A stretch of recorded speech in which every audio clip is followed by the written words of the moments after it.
بے شک اللہ کے نزدیک گنے ہوئے شمار کیے ہوئے جو مہینے ہیں وہ 12 ہیں، اور ان 12 مہینوں میں سے 4 حرمت والے مہینے ہیں، عزت والے مہینے ہیں، عظمت والے مہینے ہیں۔ وہ 4 مہینے کون سے ہیں؟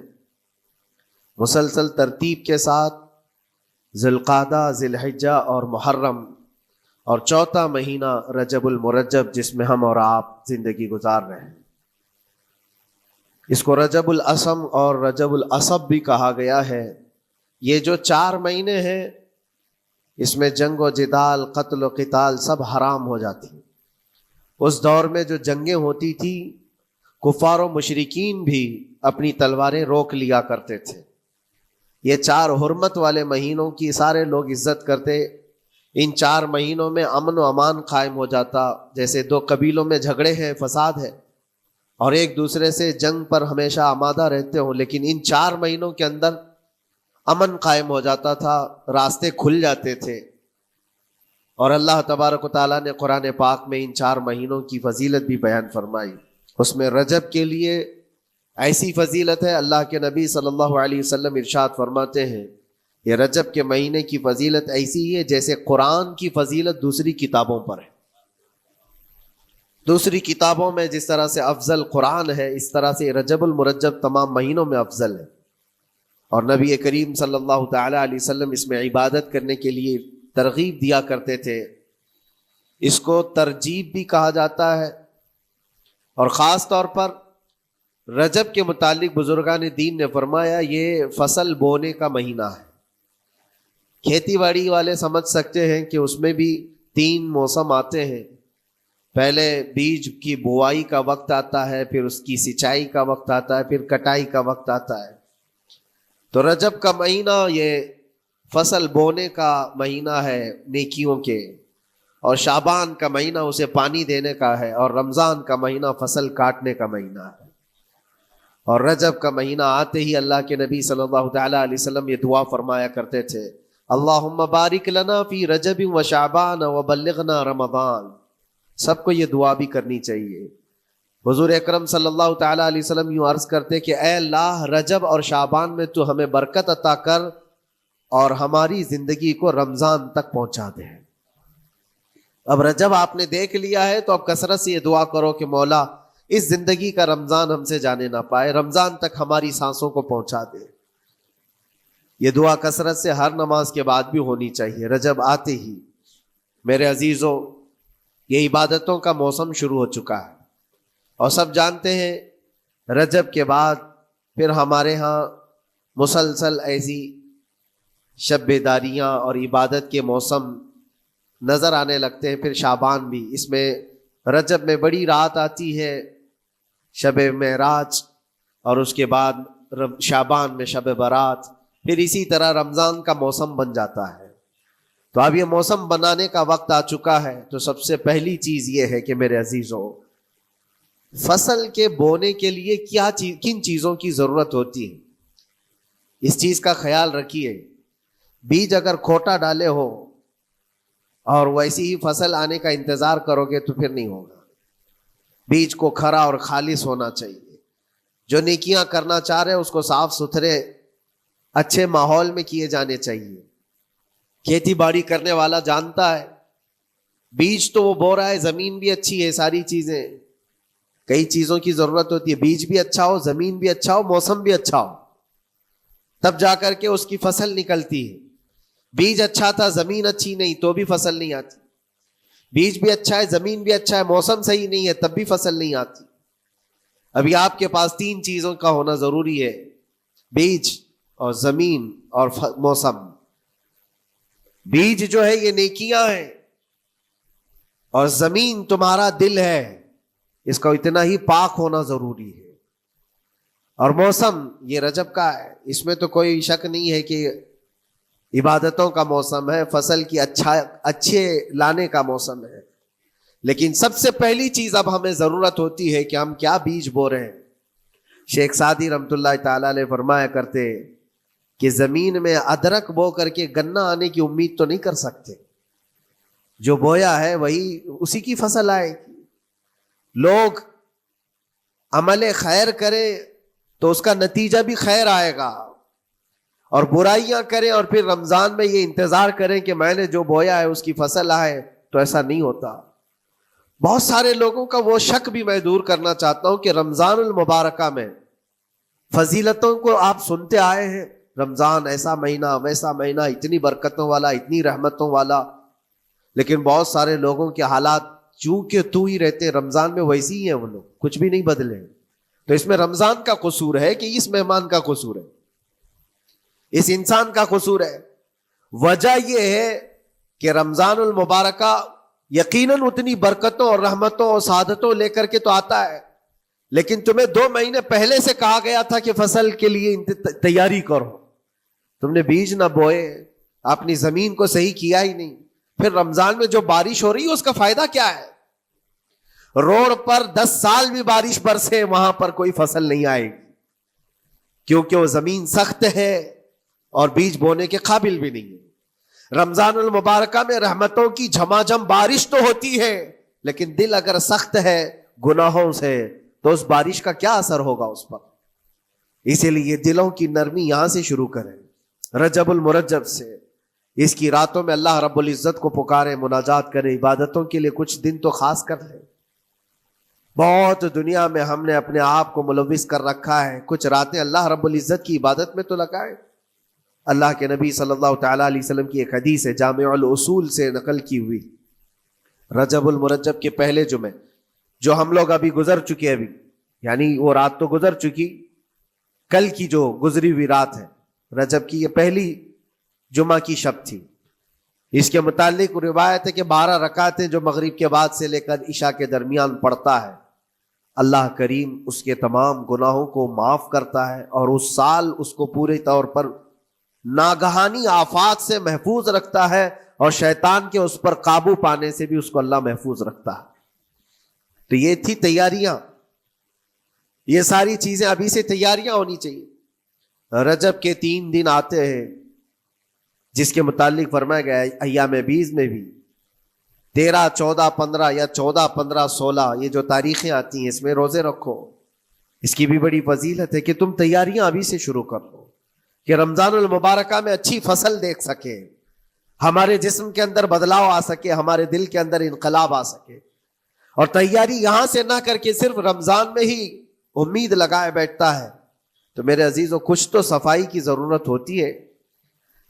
آپ نے اگر زمین خریدی کھیتی باڑی کی غرض سے اور گئے، وہاں جاتے ہی آپ نے سوچا کہ اس میں فصل آ جانی چاہیے، تو کسانوں سے پوچھو تو بتائیں گے آپ کو نہیں، زمین کو پہلے صاف کرنا پڑتا ہے، کچرے ہوں گے اس کے اندر بہت سارے، ہل چلاؤ یا کسی بھی طرح سے اس کو صاف کرو.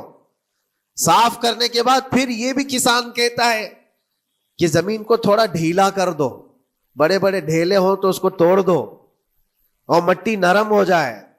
اور اس کے بعد پھر کسان کہتا ہے تھوڑا پانی بھی چھڑکاؤ کرو، گیلی ہو جائے، تب جا کر کے تم اس پر بیج بو. میرے عزیزو یہ رجب بیج بونے کا موسم ہے، تو پہلے زمین کو ڈھیلا تو کر دو، زمین کے اندر جو کچرے ہیں اس کو نکال تو دو، دل کے اندر جو وسوسے بھرے ہوئے ہیں، گناہوں کے خیالات بھرے ہوئے ہیں، اس کو پاک تو کرو. اس کو پاک کرنے کے لیے اللہ کریم کی بارگاہ میں آ کر گڑ گڑاؤ. تمہارا ایک آنسو تمہارے تمام گناہوں کو اور اللہ کے غضب کو ٹھنڈا کر دیتا ہے.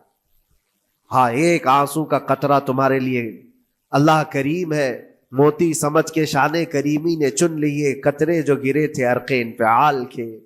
امام غزالی رحمۃ اللہ تعالی علیہ نے لکھا ہے کہ آج اللہ تبارک و تعالیٰ کی رحمت کو اپنی طرف مائل کرنے کے لیے اگر تم کچھ کر سکتے ہو تو بس یہ ہے کہ دنیا رونے اور گڑ گڑانے سے نہیں مانتی، لیکن مولا کریم بندے کے ایک مرتبہ سجدہ کر کے اسے پکارنے سے فوراً قبول کرتا.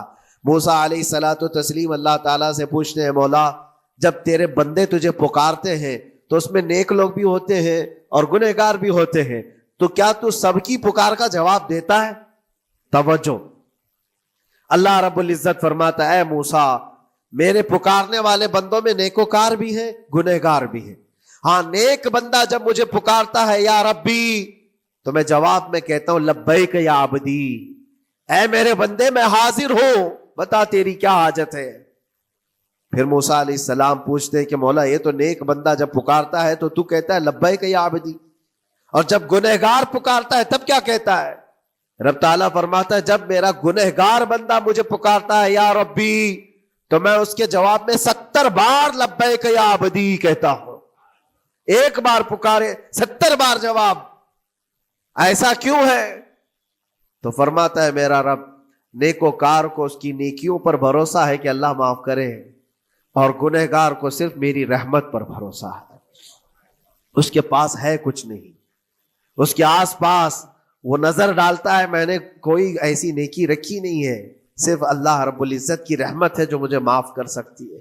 وہ مجھ پر یقین کر کے پکارتا ہے، اس لیے اس کے سوال کا میں بار بار جواب دیتا ہوں۔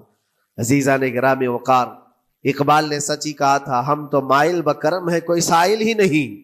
یہ رب تبارک و تعالیٰ کی طرف سے ہے کہ اللہ تبارک و تعالیٰ کرم پر کرم کرنے کے لیے موقع عنایت کرتا ہے، یا بندے کو آنے کا موقع ہی نہیں ہے، بندہ آنا نہیں چاہتا ہے۔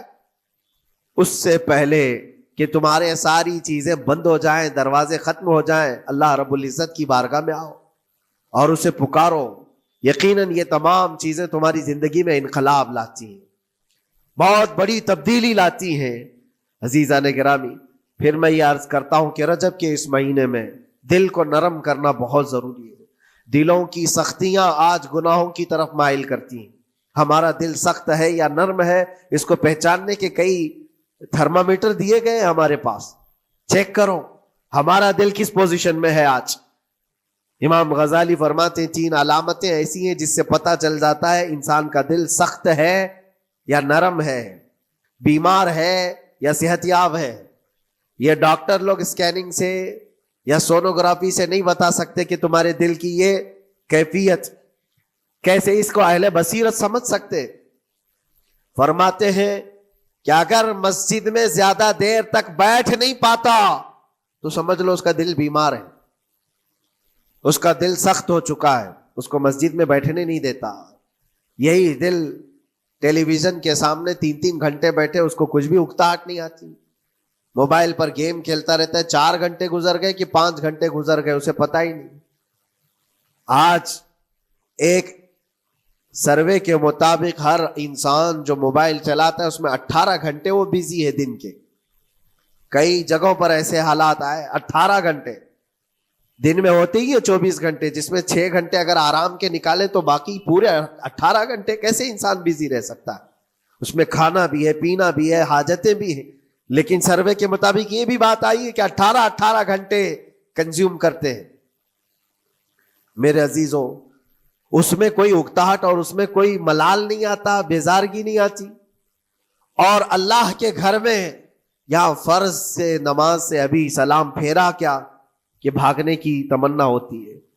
کئی جگہوں پر تو ایسا ہے، اسی لیے اللہ کے نبی صلی اللہ تعالی علیہ وسلم کی ایک حدیث میں سناتا ہوں، ارشاد فرماتے 2 چیزیں کسی منافق کے اندر جمع نہیں ہو سکتی، 2 چیزیں منافق آدمی کے اندر آ ہی نہیں سکتی۔ وہ کیا چیزیں؟ حضور پاک صلی اللہ تعالی علیہ وسلم فرماتے ہیں اچھے اخلاق منافق کے اندر نہیں آتے، اور اللہ کی اور اس کے رسول کی ہر بات پر یقین، یہ منافق کے اندر نہیں آ سکتے۔ اور منافق کی یہ علامتیں بتاتے بتاتے میرے نبی نے فرمایا، دیکھنا کہ مسجد میں منافق سب سے اخیر میں آئے گا اور سب سے جلدی بھاگے گا، اس کا دل نہیں لگتا، دل سخت ہو چکا ہے، اور بازار میں سب سے پہلے جائے گا اور سب سے لاسٹ میں نکلے گا۔ بازار اس کے دل لگنے کی جگہ ہے، اس کے وہاں پر تفریح کی جگہ ہے۔ اور مومن کی علامت یہ فرمایا کہ مومن مسجد میں جلدی آتا ہے اور دیر سے جاتا ہے، اس کا دل لگا رہتا ہے۔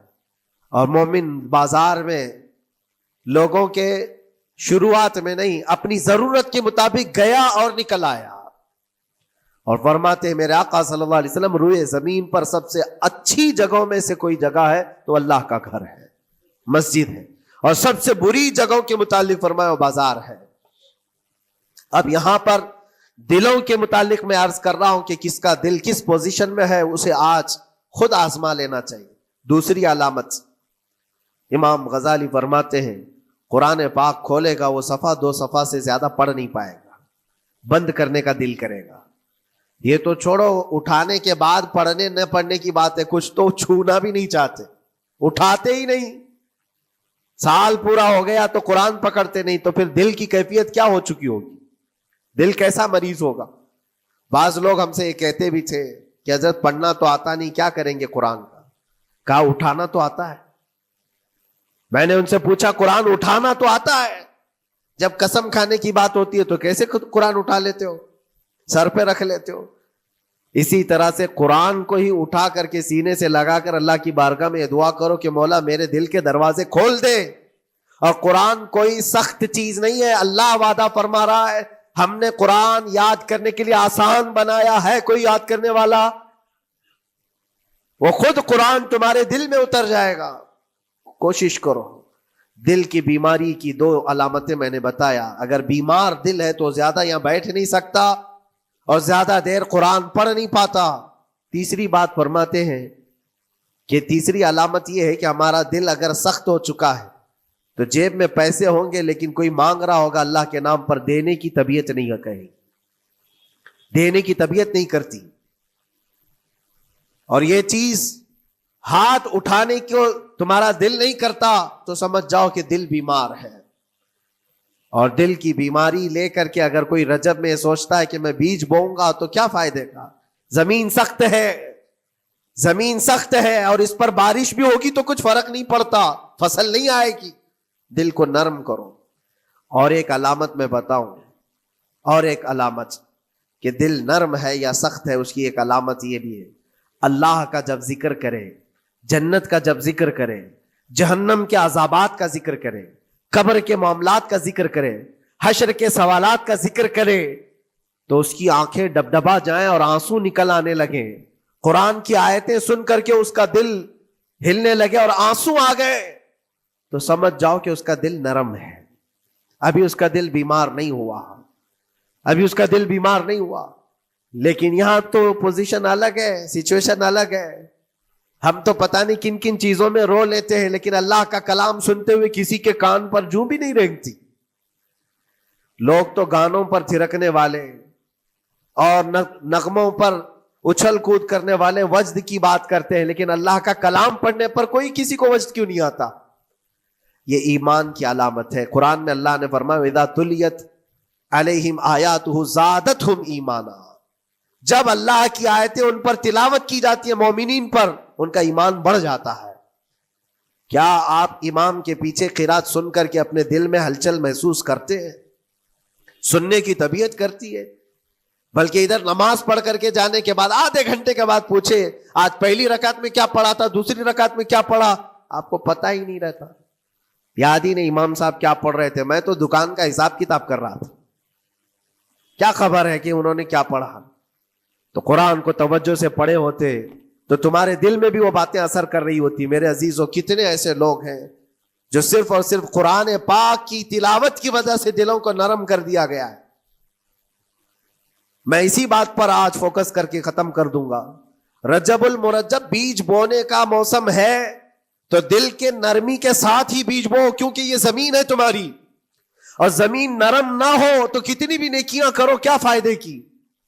دل سخت ہے، گناہوں سے لبریز ہے، اور دل کو نرم کرنے کا علاج 2 چیزیں بتائی گئی، کریں گے انشاءاللہ. 2 چیزیں بڑی آسان ہیں.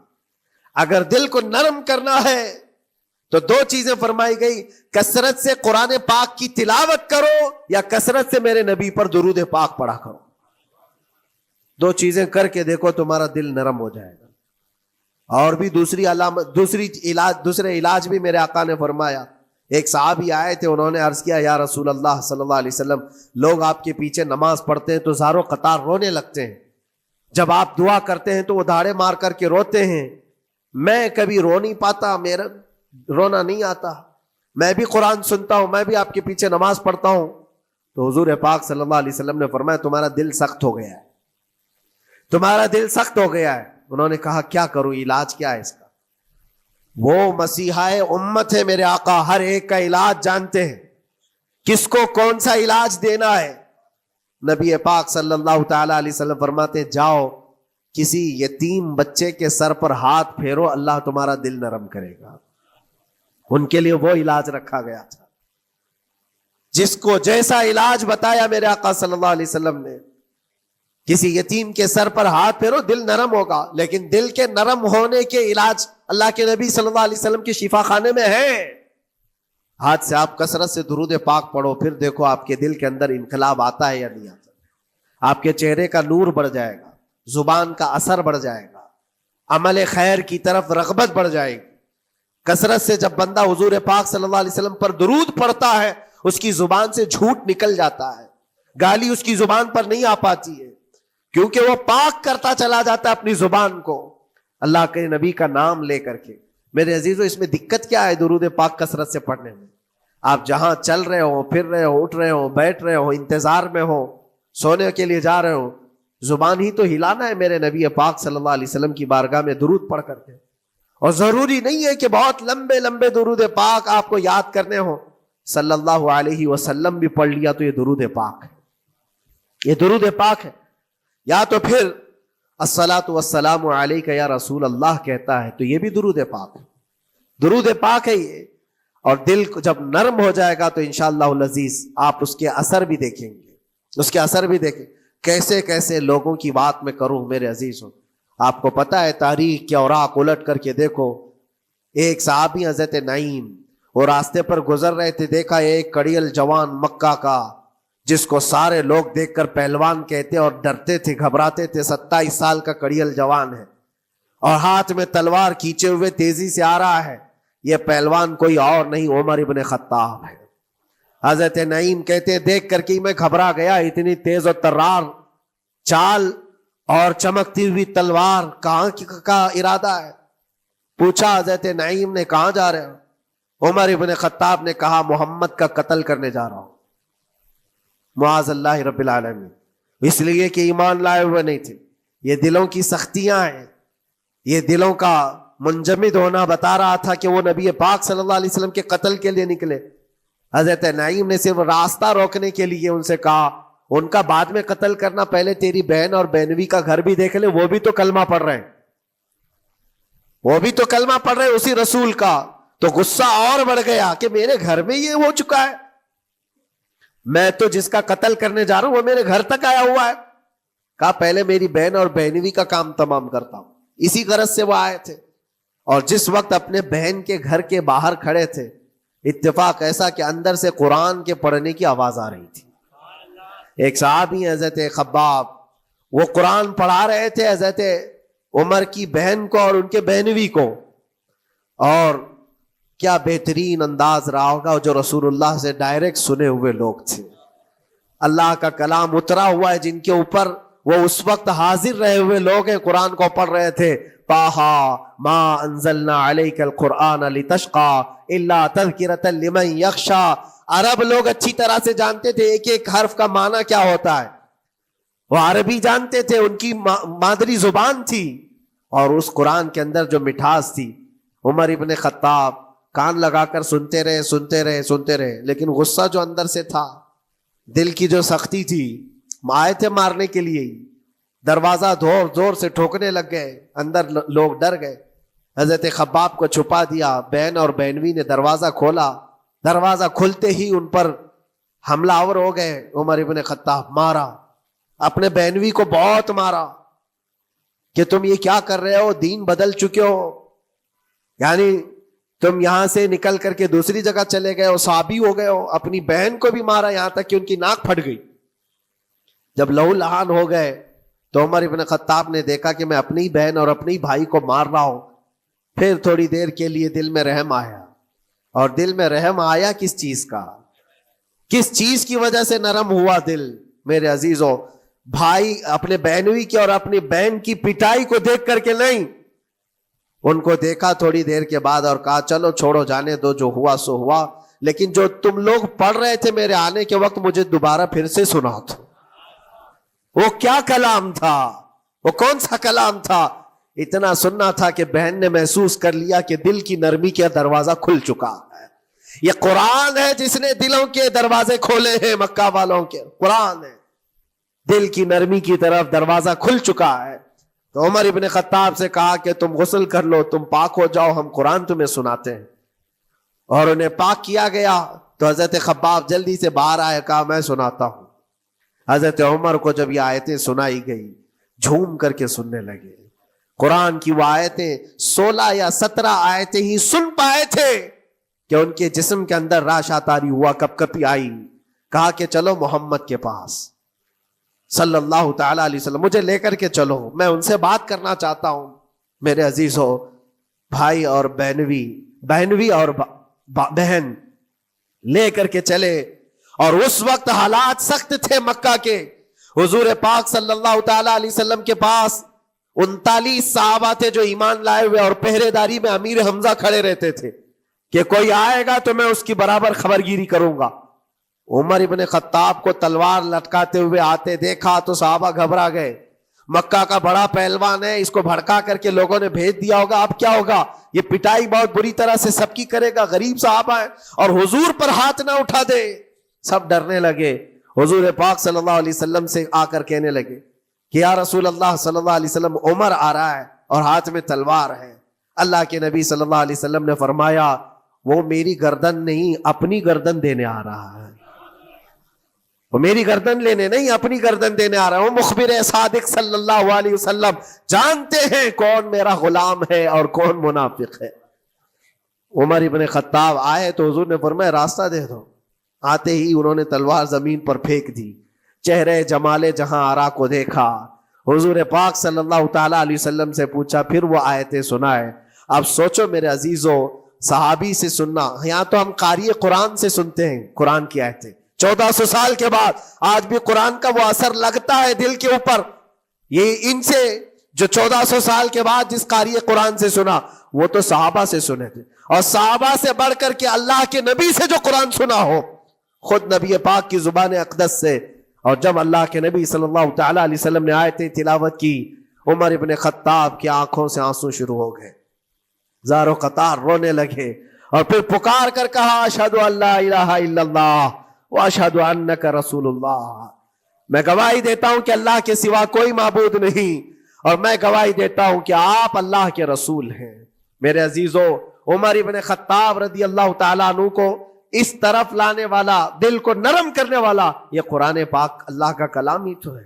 آج گناہوں سے اس پر بہت ساری پرت جم گئی ہے، ہمارے دلوں کے حالات ایسے ہو گئے، قرآن اٹھاؤ دلوں کو نرم کر دے گا، اور رجب المرجب میں قرآن کو پڑھو گے زمین نرم ہو جائے گی، اور پھر اس کی برکتیں تم رمضان میں دیکھو گے۔ ایک دو نہیں، ہزاروں ایسی ہیں۔ ایک ایسے مشہور ڈاکو، بغداد کے لوگ ڈرتے تھے، بغداد کے لوگ اتنا ڈرتے تھے کہ جو بھی قافلہ جائے گا لٹ جائے گا۔ فضیل بن عیاض، جو بھی قافلہ نکلتا تھا اس راستے سے لٹ جاتا تھا، کوئی بچ نہیں پاتا تھا۔ اور ایک قافلہ آ رہا تھا عرب سے، اور مال تجارت لے کر بغداد کی طرف جا رہا تھا، تو قافلے والوں نے یہ مشورہ کیا کہ یہ جو قافلہ جا رہا ہے یہ اس راستے سے جا رہا ہے، فضیل بن عیاض ڈاکوؤں کا سردار وہاں رہتا ہے، بہت سارے ڈاکو اس کے ساتھ ہیں، وہ تو رہزن ہے، راستے پر روک کر کے مال لوٹ لیتے ہیں۔ تو قافلے میں ایک قاری قرآن تھے، انہوں نے کہا ٹھیک ہے اب راستے پر آ ہی چکے ہیں تو کیا کر سکتے ہیں، چلو بیٹھ کر کے نکلتے ہیں، میں قرآن کی تلاوت کرتا رہوں گا اونٹ پر بیٹھ کر کے، اللہ کریم اس برکت سے ہمارا راستہ آسان کر دے گا۔ قاری قرآن نے قرآن کی تلاوت شروع کر دی، اور جب وہ راستہ آیا جو فضیل بن عیاض کا تھا، فضیل بن عیاض ایسی ڈاکہ زنی اور ایسی رہزنی میں مشہور آدمی، جن کے آس پاس، جن کے ہاتھ کے نیچے 1000 سے زیادہ ڈاکو کام کرتے ہوں، بغداد پورا ڈرتا تھا، پورے راستے وہاں پر کوئی بھی سلامت نہیں جا پاتا تھا۔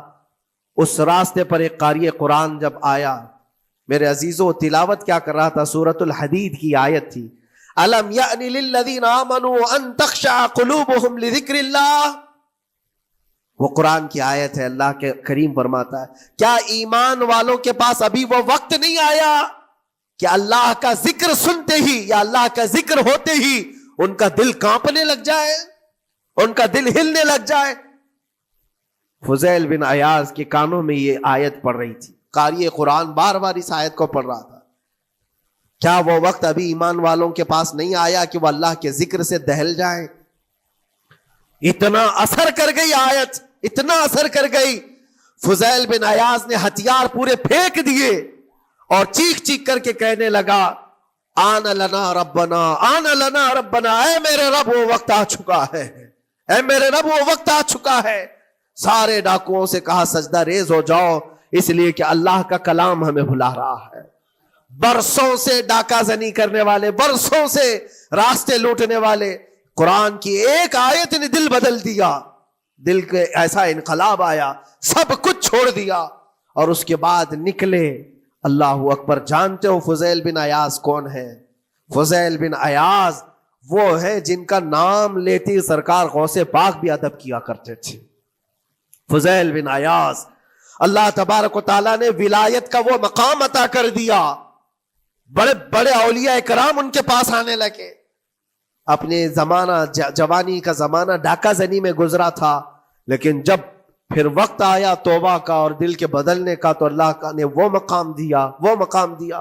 تاریخ میں آج بھی موجود ہے کئی سلسلے ایسے، سلسلے چشتیہ میں، اور کئی سلسلے ایسے ہیں جو فضیل بن عیاض سے ہو کر حضور پاک تک پہنچتے۔ فضیل بن عیاض ان کا نام ہے۔ اسی لیے میں کہتا ہوں میرے عزیزوں، قرآن پاک یہ دلوں کو نرم کرنے کا سب سے بڑا علاج ہے۔ زمین کو نرم کر دو اور اس کے بعد پھر بیج بو۔ دیکھو اسی لیے اقبال نے کہا تھا ذرا نم ہو تو بڑی زرخیز ہے یہ مٹی ساقی، یعنی یہ زمین تھوڑی سی نرم ہو جائے تو اس میں تو سونا چاندی یہ اگل سکتی ہے۔ تمہارے پاس ایمان کی دولت ہے، اللہ کریم کی ذات پر یقین ہے، حضور پاک صلی اللہ تعالی علیہ وسلم کی محبت ہے، سب چیزیں تمہارے پاس ہے، تھوڑا دل کو نرم کرنے کی ضرورت ہے۔ گناہوں سے باز آ جاؤ، اللہ کریم کی بارگاہ میں گڑ گڑاؤ اور قرآن پاک اٹھا لو ایک مرتبہ، اور پڑھ نہیں پاتے تو انگلیاں تو پھیرو۔ قرآن پر دیکھنا بھی تو عبادت ہے، اس پر نظر جمانا بھی عبادت ہے۔ اللہ کا کلام سمجھ کر کے تم نے اٹھایا ہے تو جانتے ہو قرآن عظیم کل قیامت کے دن جس کی شفاعت کے لیے کھڑا ہو گیا، میرے آقا فرماتے پھر اس کو جہنم میں کوئی چیز نہیں لے جا سکے گی۔ جس کو قرآن اور رمضان سفارش کر دے پھر اس کو جہنم میں دوسری کوئی چیز نہیں لے جائے گی، اور جس کے خلاف کھڑے ہو گئے پھر اس کو جنت میں کوئی چیز نہیں لے جائے گی۔ اس لیے میرے عزیزو، اپنے دلوں کی نرمی کا یہ وقت ہے رجب المرجب، اور سب سے بہترین موقع ہے، عبادتوں کا موسم ہے۔ اور ساتھ ساتھ میں یہ بھی کہوں گا کہ اب ہم رجب المرجب کے ابتدائی دنوں میں ہیں، اور سنیوں کے لیے ایک بہت بڑی بات ہے کہ سرکار غریب نواز کی چھٹی بھی اسی میں موجود ہے، جو دلوں کو نرم کرنے کے لیے ہی تو آئے تھے۔ ہندوستان جو تشریف لائے تھے کس کام کے لیے آئے تھے؟ انہوں نے اپنے ذکر کی مجلسوں سے، اپنے واعظ و نصیحت سے ہزاروں کے دلوں کو نرم کیا ہے۔ آج بھی سرکار غریب نواز کے نام پر لوگوں کا دل نرم ہو جاتا ہے، اچھے اچھوں کو دیکھا ہے دل نرم ہو جاتا ہے۔ کیوں؟ وہ ایسے بزرگ تھے جنہوں نے اپنے تصوف کی تعلیمات سے کڑک اور سخت دلوں کو نرم کیا ہے۔ اللہ کریم نے ان کو ہمارے پاس جو بھیجا وہ عطائے رسول بن کر کے آئے۔ آج سرکار غریب نواز رضی اللہ تعالیٰ عنہ کے وسیلے سے میں اللہ کی بارگاہ میں دعا کروں گا، مولا اس رجب المرجب کی برکت سے اور غریب نواز کی وسیلے سے ہم سب کے دلوں کو نرم فرما دے، ہم سب کو یہ فصل، یہ موسم رجب المرجب کا بیج بونے کا، بہترین نیکیاں کرنے کی توفیق عطا فرما، ہمارے قدموں کو خیرات کی طرف بڑھا دے، ہم سب کو شر و فساد سے محفوظ فرما، حرام کاریوں سے ہمارے ہر عضو کی حفاظت فرما۔ رب العالمین اکرم الاکرمین، قیامت کے دن تیرے نبی پاک صلی اللہ علیہ وسلم کے جھنڈے تلے ہم سب کا حشر فرما۔ وآخر دعوانا ان الحمد للہ رب العالمین۔ السلام۔